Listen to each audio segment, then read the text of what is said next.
Hello everyone, welcome back PCM analysis. तो आज आपके वाइट बोर्ड कुछ लिखा नहीं है अभी, अब हम लिखेंगे। तो क्या कहते हैं कि वैसे डेली लिखा रहता था कि आज ये पढ़ेंगे वो पढ़ेंगे, आप समझ जाते थे क्या पढ़ेंगे आज। तो आज कुछ लिखा हुआ नहीं है यहाँ पे, अब मैं लिखूंगा यहाँ पे क्या पढ़ेंगे आज हम लोग। कोऑर्डिनेट ज्योमेट्री पढ़ेंगे यहाँ पे।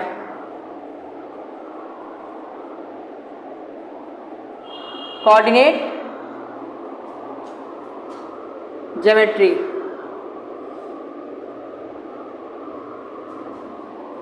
ठीक है ना। किसका है? क्लास 10th का है।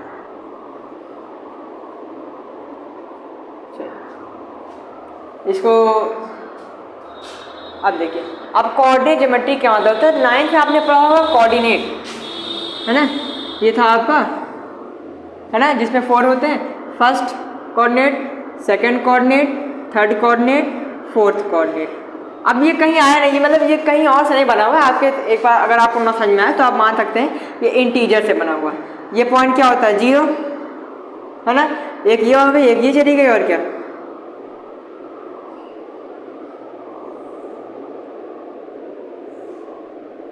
ये 2 पॉइंट, ठीक। अब जहाँ पे 2 लाइन कट रहा है वहाँ पे कौन सा पॉइंट बनता है? 0,0, और जो बोल देते हैं उसको 0,0। अगर हम 2 इंटीजर को मिला रहे हैं, 2 इंटीजर का कहीं मिल नहीं, यहाँ पे मिल नहीं, तो ये एक पॉइंट ये हो गया 0 हो गया, ये इसका भी 0,0 हो गया।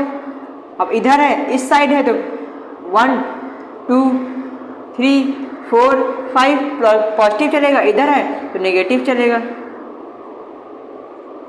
इधर है तो पॉजिटिव चलेगा, इधर है तो नेगेटिव चलेगा, ठीक। तो ये आपका कोऑर्डिनेट होता था। तो फर्स्ट कोऑर्डिनेट आप कह रहे थे कि क्या होता है? प्लस होता है, एक्स वाई दोनों प्लस होता है। सेकंड में क्या होता है? एक्स माइनस का होता है, वाई पॉजिटिव होता है। थर्ड में आपने क्या कहा था कि दोनों माइनस के होते हैं, एक्स माइनस होता है, वाई माइनस होता है। फोर्थ में आपने कहा कि एक्स प्लस होता है और वाई माइनस होता है, ठीक है। तो यहाँ पे आप थोड़ा अच्छे समझते हैं कोऑर्डिनेट क्या होता है। इसमें क्या क्या है? इसमें क्या क्या हम पढ़ेंगे? इसमें डिस्टेंस पढ़ेंगे। क्या पढ़ेंगे? डिस्टेंस पढ़ेंगे, डिस्टेंस ऑफ कोऑर्डिनेट या दिस पॉइंट, डिस्टेंस पढ़ेंगे। मिड पॉइंट पढ़ेंगे, मिड पॉइंट्स पढ़ेंगे। रेशियो निकालना पढ़ेंगे, ठीक है। कोलिनियर है तो कैसे एरिया फाइंड करते हैं, कोलिनियर पता करेंगे। और एरिया ऑफ ट्रायंगल्स पता करेंगे इसमें, ठीक है भाई। इतना ही काम है इसमें, इन सब के बारे में जानकारी लेंगे। तो पहले हम कोऑर्डिनेट के बारे में अच्छे से जानकारी ले लेते हैं। कोऑर्डिनेट आपका क्या है? आपने कहा ये होता है कोऑर्डिनेट, है ना। यहाँ होता है आपका ऑरिजिन, मतलब 0,0 होता है आपका।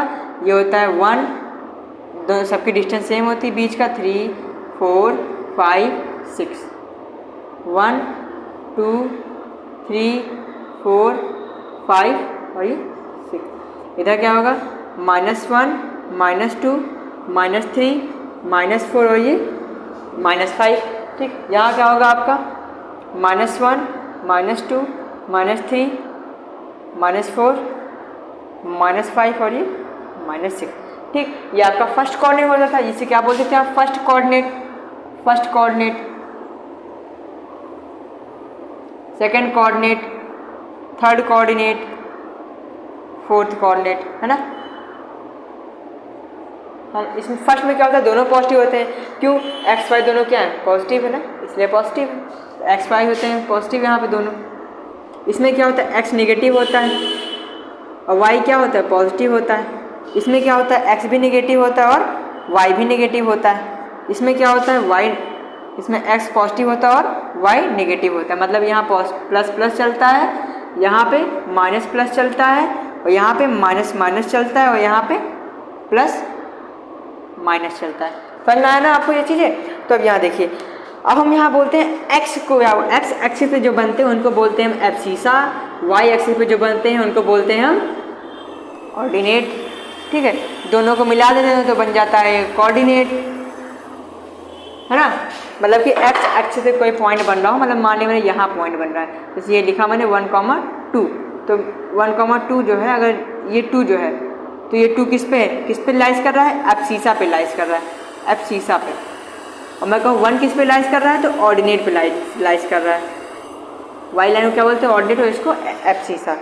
तो अब देखिए, अब यहाँ डिस्टेंस का मतलब क्या है यहाँ पे, अब यहाँ क्या, किसका क्या मतलब, डिस्टेंस का मतलब क्या है। जैसे आपके पास कोई 2 पॉइंट होता नहीं था पहले, 9 आप निकालते थे 2 पॉइंट, आपने 2 पॉइंट निकाल लिया, आपने ग्राफ बना दिया। आपने क्या कर लिया, 2 पॉइंट आपने यहाँ पे फाइंड कर लिया, मतलब आपने 2 पॉइंट यहाँ पे फाइंड कर लिया, ठीक है। जैसे एक पॉइंट आपका हो गया, एक पॉइंट हो गया आपका 0.5, एक पॉइंट हो गया आपका 0.5 और एक पॉइंट हो गया आपका 0.4, मतलब कि 0.5 और 0.4 मतलब ये वाला है ना। तो ये देखिए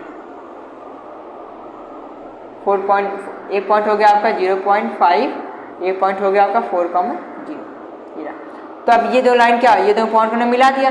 तो अब क्या कहता है, अब क्वेश्चन क्या कहता है 10th माने के बाद, सेम सब 10th माने क्वेश्चन क्या कहता है कि इस लाइन क्या होता है, डिस्टेंस बतानी, इसकी डिस्टेंस कितनी है और इसका मिड पॉइंट क्या होगा, इस तरीके से ये सब चीज़ें पूछता है यहाँ पे, ठीक। अब ट्रायंगल बन गया, ये तो ट्रायंगल भी हो गया ना, 3 साइड भी तो है, 4,0, 0,5, 0,0।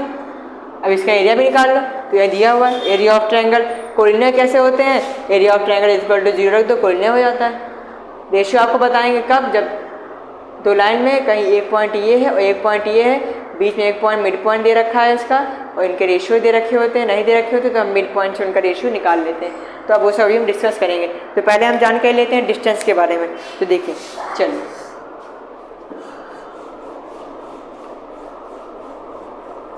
इसको मिटा देते हैं।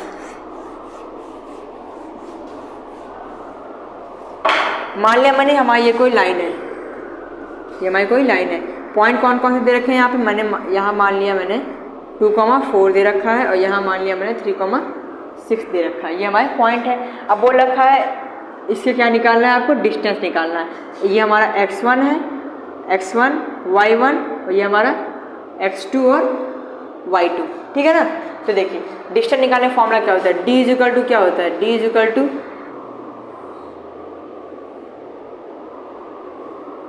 x² minus x1 minus x2 का whole square plus y1 minus y2 का होल स्क्वायर। बहुत लोग इसको ऐसे भी तो लिखते हैं कि x2 माइनस x1 का whole square plus y2 minus y1 का होल स्क्वायर। बात वही रहेगी कि बाय स्क्वायर लगा हुआ है, माइनस आएगा तो प्लस हो जाएगा। आप ऐसे भी लिख सकते हैं और ऐसे भी लिख सकते हैं, दोनों कंडीशन आपकी सही है। तो d इक्वल्स टू हमको x1 आपको पता है क्या है 2, x2 पता है वो क्या है 3, तो ये हमने होल स्क्वायर कर दिया। y1 आपको पता है 4, y2 पता है क्या है 6, तो होल स्क्वायर कर दिया। तो d इक्वल्स टू यहाँ हो जाएगा आपका 1 का स्क्वायर माइनस का 1 का स्क्वायर प्लस माइनस का 2 का स्क्वायर। तो d is equal to 1 plus 4 root, तो d is equal to √5, d is equal to √5। तो डिस्टेंस कितनी आएगी, √5 आएगी। अब यहाँ ध्यान दीजिए, यहाँ पे d इज इक्वल टू है क्या, मैंने कहा था ना यहाँ पे आपका ट्रायंगल बन गया था, मैंने क्या कहा था यहाँ पर ट्रायंगल बन गया था ना, यहाँ पर ट्रायंगल जो आपने कोऑर्डिनेट पीछे देखिए इसकी बैक करिएगा तो आपने यहाँ पे कोऑर्डिनेट बना दिया था, एक ट्रायंगल बन गया था, एक ट्रायंगल आपका बन गया था। 0,0 ये था, 4,0 ये था और 0,5 ये था एग्जाम्पल के हिसाब से। तो मैंने क्या कहा, डिस्टेंस निकालना था हमको। तो यहाँ पे क्या किया मैंने, x1 x2 को प्लस कर दिया, x1 x2 को सबको प्लस कर दिया मैंने यहाँ पे। तो याद ध्यान दीजिए d निकालने मतलब इसकी डिस्टेंस निकालना है हमें, ये निकालना है हमें, क्या निकालना है, ये निकालने क्या करेंगे हम, इसको और इसको प्लस कर देते हैं, परपेंडिकुलर और हाइपोटेन्यूस क्या कर देते हैं यहाँ पे प्लस कर देते हैं। तो यही तो किया हमने, परपेंडिकुलर और हाइपोटेन्यूस को प्लस कर दिया। तो d इक्वल टू, अगर मैंने मान लिया इसको ये d है, ये p है और ये b है, तो d square equal to p square plus b square. तो d इज इक्वल टू क्या हो जाएगा, p square plus b square. p point क्या है आपका 0,5 और b क्या है 4,0, वही हमने ऐसे पुट कर दिया, ठीक है। तो फॉर्मूला अगर आपका ये भूल जाए तो फॉर्मूला अपने आप बना सकते हैं यहाँ पे, ठीक। ये तो हो गया आपका डिस्टेंस निकालने फॉर्मूला। अब मिड पॉइंट निकालने फॉर्मूला क्या होता है वो देखिए।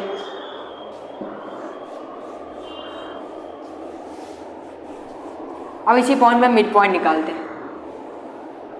मिड पॉइंट मतलब ऐसा कोई मध्य बिंदु, ये मिड पॉइंट निकालते हैं। देखिए मिड पॉइंट निकालने क्या होता है फॉर्मूला, अगर एक्स वाई के लिए निकालना, हमें मिड पॉइंट पे कोऑर्डिनेट निकालना है तो एक्स वाई निकालना पड़ेगा, हमें दोनों निकालना है। तो यहाँ ध्यान दीजिए तो x के लिए होता है x1 plus x2 bye 2, y के लिए होता है y1 प्लस y2 बाय 2। तो x इक्वल्स टू x1 क्या है यहाँ पे 2, x2 क्या है यहाँ पे 3 और नीचे 2, y इक्वल टू क्या, y1 क्या है 4, y2 क्या है 6 बाई 2।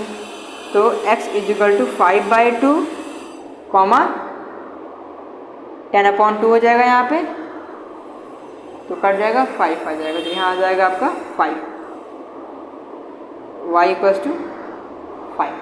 तो यहाँ पे मिड पॉइंट क्या निकलेगा, mid point x comma y equals to 5.2 comma 5, ये आपका मिड पॉइंट कोऑर्डिनेट हो जाएगा। मतलब मिड पॉइंट क्या होगा आपका 5.2 कॉमा 5 हो जाएगा यहाँ पे। ठीक है, अब रेशियोज कैसे निकालते हैं, अगर हमें इन दोनों के बीच का रेशियो निकालना है, याद जान दीजिए, अगर हमें इन दोनों के बीच का रेशियो निकालना है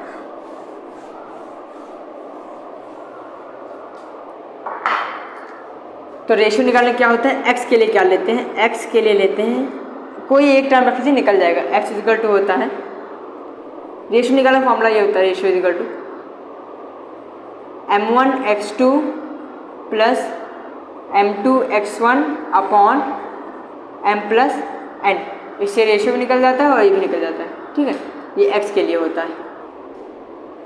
जब रेशियो दिया हो, कोऑर्डिनेट पूछा जाए तो ये फॉर्मूला लगा लीजिए, और जब कोऑर्डिनेट दिया हो और रेशियो पूछा जाए तब भी ये फॉर्मूला लगा दीजिए, बस वैल्यू इधर उधर पुट करनी पड़ेगी आपको। y इक्वल टू होता है m1y2 plus m2y1 upon m plus m1 plus m2, यहाँ पे m2 है और यहाँ पे m1। ठीक है, तो देखिए अब हमें क्या, हमसे पूछा क्या, रेशियो पूछा है ना, रेशियो पूछा है, लेकिन हमारे पास x है मिड पॉइंट, रेशियो तक इसका रेशियो पूछा है, लेकिन हमारे पास ये पॉइंट है, ये वाला पॉइंट हमारे पास है, तो इस पॉइंट से हम रेशियो निकाल लेंगे। दोनों से रेशियो सेम ही आएगा, तो हम x को उठाते हैं, आप एक ही टर्म को उठाएंगे रेशियो के लिए। ठीक, x क्या है 5/2 है, इक्वल्स टू m1 हमको पता नहीं, m1 हमको रेशियो क्या है, r रेशियो आपको क्या है यहाँ पे m ratio m2, m1 ratio m2 है, यही निकालना है आपको। तो m1 m2 हमको निकालना है, तो x2 क्या है यहाँ पे आपका 3 है। ठीक, x2 क्या है यहाँ पे आपका 3 है, तो m2 आपको पता नहीं, और x1 क्या है आपका यहाँ पे 2 है, अपॉन में m1 प्लस m2, तो अब क्रॉस मल्टीप्लाई हो जाएगा इसका, ये पूरा टाइम इधर आ जाएगा, तो 5 multiply by m1 plus m2, ये हमने ऐसे लिख दिया, equals to 3m1 plus 2m2 का मल्टीप्लाई बाई ये 2 है ना, तो इसका मल्टीप्लाई करते हैं, तो 5m1 plus 5m2 equals to 6m1 plus में 4m2। तो देखिए इसको इधर भेज देते हैं, तो 5m1 5m2। अब काम करते हैं, तो 5m2 माइनस का 4m2 equal to 6m1 minus का 5m1। ठीक, तो देखिए इसको माइनस करेंगे क्या आएगा, m2 आएगा 1m2 इक्वल्स टू इसको करेंगे तो क्या आएगा m1 आएगा। ठीक, तो यहाँ पे 1 1 हो जाएगा, तो यहाँ क्या आएगा m1 upon m2 equals to 1 upon 1। ठीक, तो रेशियो हमने क्या कहा था, रेशियो हमने कहा था क्या होता है m1 ratio m2 equals to 1:1, तो आपका रेशियो क्या आ जाएगा 1:1 आ जाएगा आपका। ठीक है, ये होता है आपका रेशियो निकालने का फॉर्मूला। अब हम इसी से इसी से क्या निकाल सकते हैं, तो रेशियो निकाल लिए, और अगर रेशियो दिया हो मिड पॉइंट निकालना हो तो रेशियो आप ध्यान रखिएगा, वैसे मिड पॉइंट निकालेंगे हम।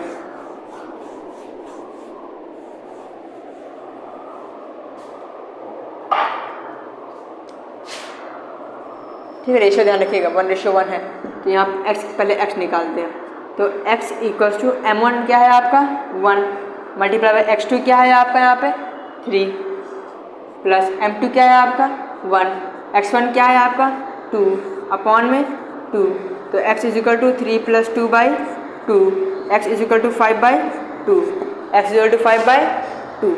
और y के लिए देखिए रेशियो याद रखिएगा, y के लिए m1 क्या है 1, y2 क्या है आपका 6 प्लस m2 क्या है आपका 1, y1 क्या है आपका 4 अपॉन में m1 m2 मतलब 1 plus 1, y is equal to 6 plus में 4 अपॉन में 2, y is equal to 10 upon में 2 डिवाइड बाय 2/5 क्या आ जाएगा 5, y is equal to 5, x is equal to 5/2, y is equal to 5।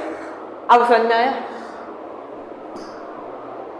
Mid point दिया होगा तो आप रेशियो अपने आप निकाल लेंगे, चाहे y रखिए चाहे x रखिए, y रखेंगे तब भी यही रेशियो आएगा 1:1, 5 रख के करेंगे तो ठीक। अगर मिड पॉइंट दिया हो, अगर रेशियो पूछता हो, मिड पॉइंट दिया हो, रेशियो पूछता हो तो आप रेशियो निकाल सकते हैं, जाहिर सी बात है। और अगर रेशियो दिया हो, मिड पॉइंट पूछ रहा हो तो मिड पॉइंट आ सकता है आपका, ठीक। दोनों कंडीशन पे आ सकते हैं, ठीक है।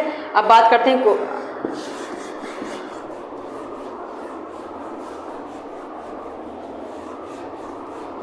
एरिया ऑफ ट्रायंगल की। मान लिया हमने हमारे पास एक ट्रायंगल बन गया कोऑर्डिनेट में, कहीं पे कहीं कोऑर्डिनेट पे ये कोऑर्डिनेट है आपका और ट्रायंगल बन गया यहाँ पे, मान लीजिए ऐसे,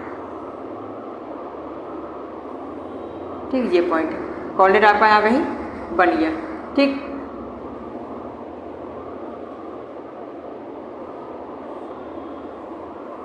मान लीजिए यहाँ पर कोऑर्डिनेट है, ट्रायंगल बन गया, तो इसके पॉइंट दे क्या क्या दे रखेंगे। जैसे इसका बोल रखा है 4,2, इसका बोल रखा है 2,4, 2,3, इसका बोल रखा है 2,1। ये सब पॉइंट है ए, बी और सी। हमें क्या करना है, area of triangle. Area of triangle formula आप ध्यान दीजिए, एरिया ऑफ ट्रायंगल, और इसी में कोऑर्डिनेट बता देंगे। एरिया ऑफ ट्रायंगल क्या होता है आपका यहाँ पे, हाफ बेस इंटू एच नहीं होता है, हाफ। देखिए यहाँ पे हम लेंगे इन सब, अब देखिए इन सब को हम लिख लेते हैं, कितने 3 है, 3 पॉइंट है, तो एक x1 हो जाएगा आपका 2 हो जाएगा, x2 हो जाएगा आपका, फिर यहाँ पे भी 2 हो जाएगा, और x3 हो जाएगा आपका यहाँ पे 4 हो जाएगा, और y1 हो जाएगा आपका 3, y2 हो जाएगा यहाँ पे 1, और y3 हो जाएगा आपका 2। तो अब देखिए x पहले ऐसे आप फिल कर लिए, y minus y plus x, y minus y plus x, y minus y, खत्म, ठीक। तो देखिए x1, y2, y3, x2, y3, y1, x3, y1 और y2, ये होता है आपका फॉर्मूला, ठीक। तो अब देखिए अब इसे पुट करेंगे, वैल्यू आ जाएगी 1/2, इधर लिखा हमने। x1 आपको पता है कितना है 2, तो बाहर 2, y2 आपको पता है कितना है 1, 1 माइनस लगाया, y3 कितना है 2, तो 2, प्लस में x2 कितना है यहाँ पे 2, ठीक है, y3 कितना है आपका यहाँ पे 2, y1 कितना है यहाँ पे 3, ठीक है, प्लस x3 क्या है यहाँ पे 4, y1 क्या है यहाँ पे 3, y2 क्या है यहाँ पे 1, हाफ क्या आएगा यहाँ पे 1 आएगा, तो माइनस का 1 और फिर माइनस का 2, -1 तो -1 मल्टीप्लाई +2, तो माइनस प्लस माइनस माइनस का 2, कितना का 2, 4 2 जा 8, तो प्लस का 8, ठीक।